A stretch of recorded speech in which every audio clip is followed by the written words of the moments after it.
Hello everyone, welcome to my YouTube channel. Myself Dinesh Jangra. तो आप सब कैसे बच्चों?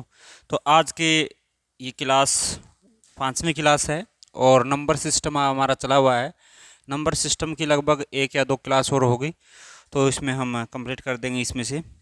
तो हमने क्वेश्चन किए थे, लास्ट में जो क्वेश्चन किया था हमने क्या था, यदि n एक सम संख्या है, यदि एक n सम संख्या थी और 6 की पावर n-1 इनमें से किससे पूर्णतः विभक्त होगी, भाग होगी। तो नेक्स्ट क्वेश्चन करेंगे आज, कुछ इकाई के अंक से रिलेटेड ही करेंगे।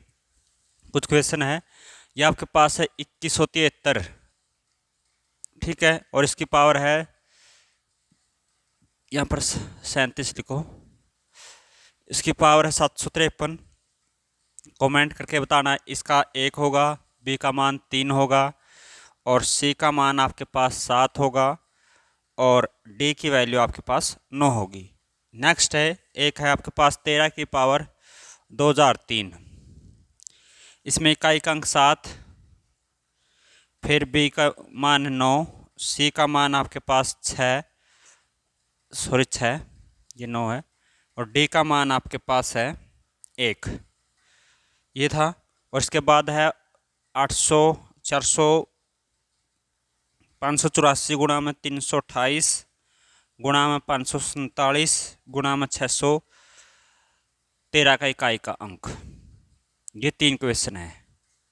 3 क्वेश्चन के बाद हम कुछ और करेंगे। नेक्स्ट हमारा टॉपिक चला हुआ है जो भी है। तो सबसे पहले क्या था, इसमें इकाई का अंक की बात है, डिजिट यूनिट डिजिट की बात है। यूनिट डिजिट क्या होगा, तो सबसे पहले आपने क्या करना है, जो पावर है इस पावर को आपने किससे भाग देना है, 4 से भाग देना है। इसको अगर आप 753 को 4 से भाग देते हैं, ठीक है, आपको काफ़ी लंबा समय लगेगा। तो इसमें रूल क्या कहता है कि इकाई और दाई के अंक देखने आपने, इकाई और दाई का अंक कितना है, 53 को आपने 4 से भाग देना है, ठीक है। 13 चौका 52 होता है, ठीक है। शेष कितना बचेगा, 1। शेष कितना बचा, 1। तो आपने क्या लिखना है, यानी जो आपके पास इकाई का अंक कितना, इसमें 7 है, ठीक है, 7। शेष कितना बचा आपके पास, 1। 7 के एक बार गुणा करेंगे कितना होगा आपके पास, 7। तो इसका आंसर कितना होगा, सी होगा, राइट। तो यहाँ पर दे रखा 2003। 2003 को क्या करना है, 4 से भाग देना है। 4 से भाग देंगे, पूरा पूरा कटेगा किस पे, 500 पे, ठीक है। शेष कितना बचेगा आपके पास, 3 बचेगा। शेष कितना बचेगा, अगर यहाँ पर 2000 होता, 4 से भाग देते कितना आता आपके पास, 500 होता। अब यहाँ पर 3 बचा, शेष कितना बचेगा, 3। तो 3 शेष बचा, तो आपने क्या करना है, 3 की पावर 3 है, 3 की पावर 3। 3 की पावर 3 को क्या लिख सकते हैं, 3 गुणा में 3 गुणा में 3, 3 तिया 9, 9 तिया 27, और इसमें इकाई का अंक कितना है, 7। तो इसका आंसर कितना आएगा आपके पास, A is the right answer. Next है, इस प्रकार की कोई भी सीरीज दे रखी है तो इसमें इकाई का अंक क्या होगा, 4 की 8 के साथ गुणा करेंगे 32, अब 2 की 7 के साथ करेंगे 14, इसमें इकाई का अंक 4 है, इसमें कितना है 3, 4 3 12, तो इकाई का अंक कितना होगा इसका, 2। इकाई का अंक कितना होगा भाई, 2 होगा, ठीक है। ये क्वेश्चन थे इकाई के अंक से रिलेटेड। और अब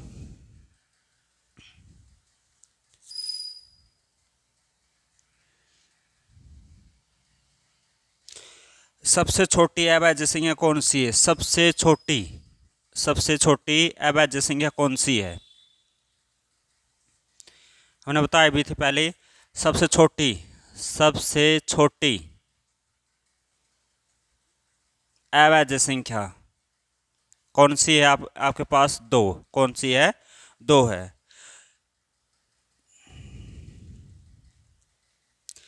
अगला है प्राकृतिक संख्या n के लिए n³ - n सदा किस बड़ी से बड़ी संख्या से विभक्त होगा। मान आपके पास है, ए ऑप्शन है 3, बी ऑप्शन आपके पास 6 और सी ऑप्शन है 12 और डी ऑप्शन है 18। यानी प्राकृतिक संख्या n क्या, प्राकृतिक संख्या क्या होती है, आपके पास जो 1 से शुरू होती है उनको प्राकृतिक संख्या बोलते हैं। आपने क्या रखना है, n³ - n, ठीक है, किस बड़ी से बड़ी संख्या से भाग होगी। तो आपने यहाँ पर बताना है, अगर देखो जो अगर यहाँ n का मान 1 ले लेते हैं, प्राकृतिक संख्या कहाँ से शुरू होती है? 1 से शुरू होती है। अगर हम इसके अंदर 1 रखेंगे तो 1 का क्यूब कितना होता है? 1 ही होता है। 1 माइनस 1 क्या होगा? 0 होगा। ठीक है, फिर इसके बाद क्या करना है? अपने 2 रखना है। 2 की पावर 3 माइनस में 2, n के स्थान पे 2 रखना है। 2 की पावर 3 माइनस 2, 2 की पावर 3 कितना होता है? 8, माइनस में 2 कितना होगा? 6। तो किससे भाग होगा? ऑप्शन क्या आपके पास? B is the right answer. यानी कौन सी बड़ी से बड़ी संख्या से भाग होगा? आपके पास 6 से होगा। ठीक है, ये क्वेश्चन था।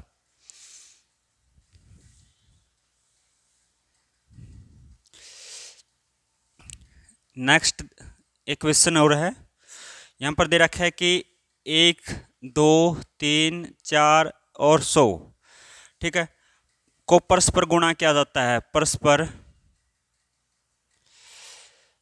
गुणा किया जाता है गुणनफल के दाईं ओर अंत में शून्य शून्य की आपने बताने की संख्या कितनी हो? शून्यांक को। ठीक है, शून्य कितनी होगी? शून्यांक देखिए, तो इसमें 1 से यानी 1, 2, 3, 4 अप टू 99 गुणा में 100, यानी 1 से 100 तक आपने गुणा करनी है। तो उसमें दाईं ओर से कितनी जीरो होगी? कितनी जीरो होगी? आपने क्या करना पड़ेगा उसमें? एक आसान सा तरीका बताएं हम आपको, देखो।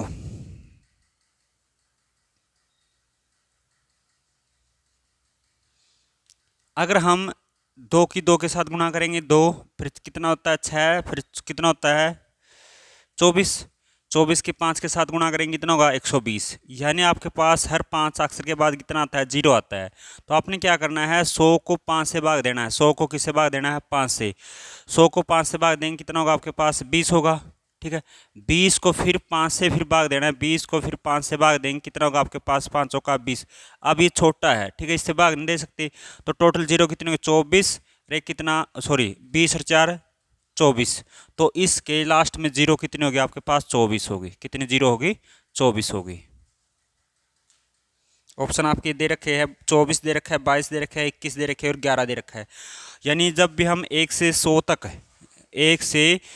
तक परस्पर गुणा किया जाता है, इनको गुणा करते हैं, गुणनफल के दाईं ओर से कितनी शून्य आएगी? तो कितने आएगी शून्य? तो आपके पास कितने होगी? आपके पास 24 होगी। कितनी होगी? 24 शून्यांकों की संख्या। ये सवाल आप कर सकते हैं। इसके बाद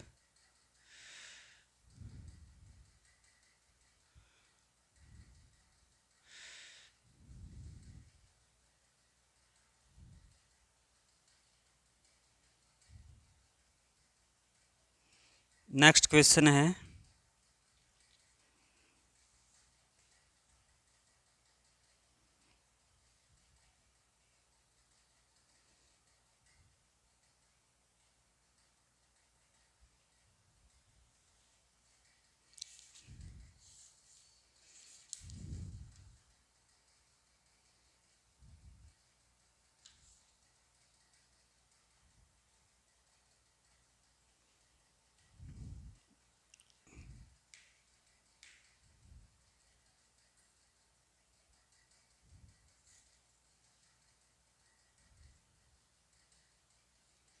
अगला क्वेश्चन ले लेते हैं एक और। 56वां।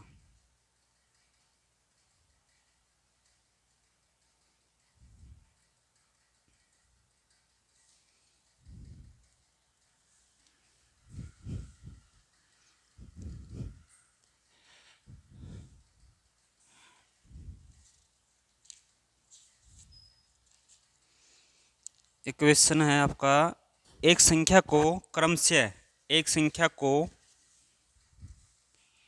एक संख्या को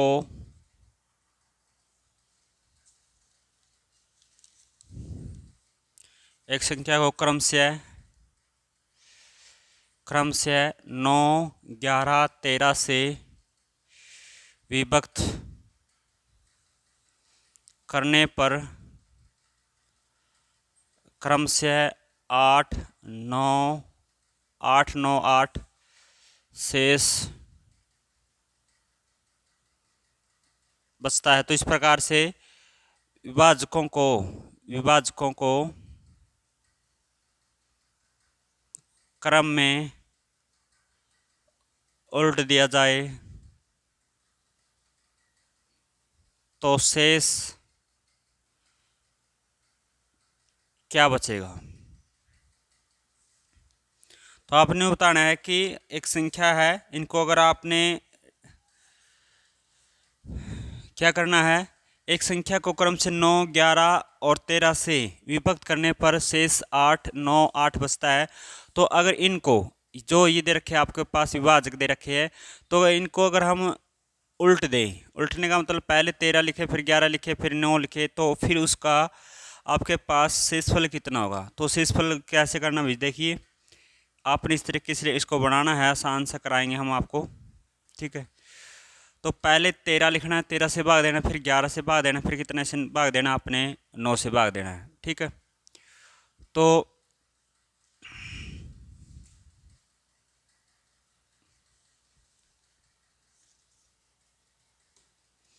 पहले तो इसकी संख्या ही निकाल लेते हैं, इसकी संख्या निकाल लेते, क्या आएगी आपके पास। पहले है 9, 11, 13 और शेष कितना आपके पास 8, 9, 8, ठीक है, ये दे रखा है।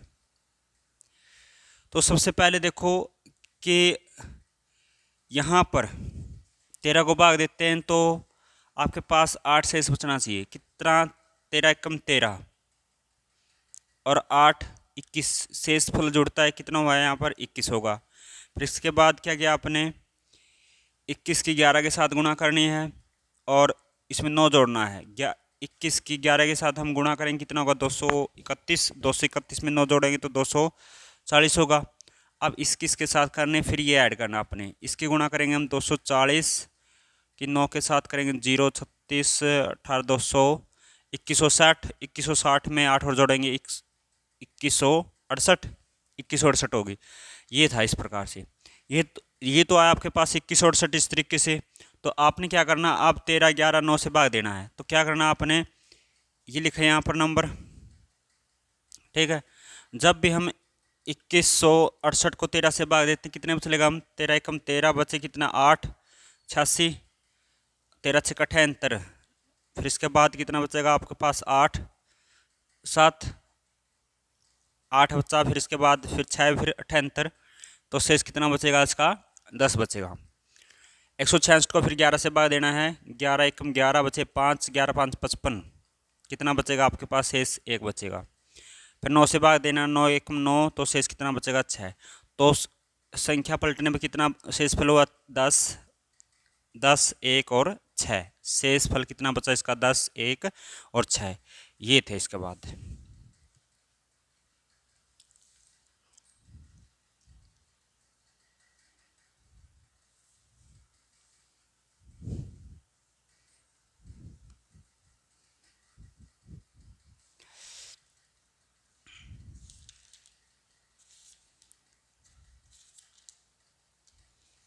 एक और लिख लेते हैं,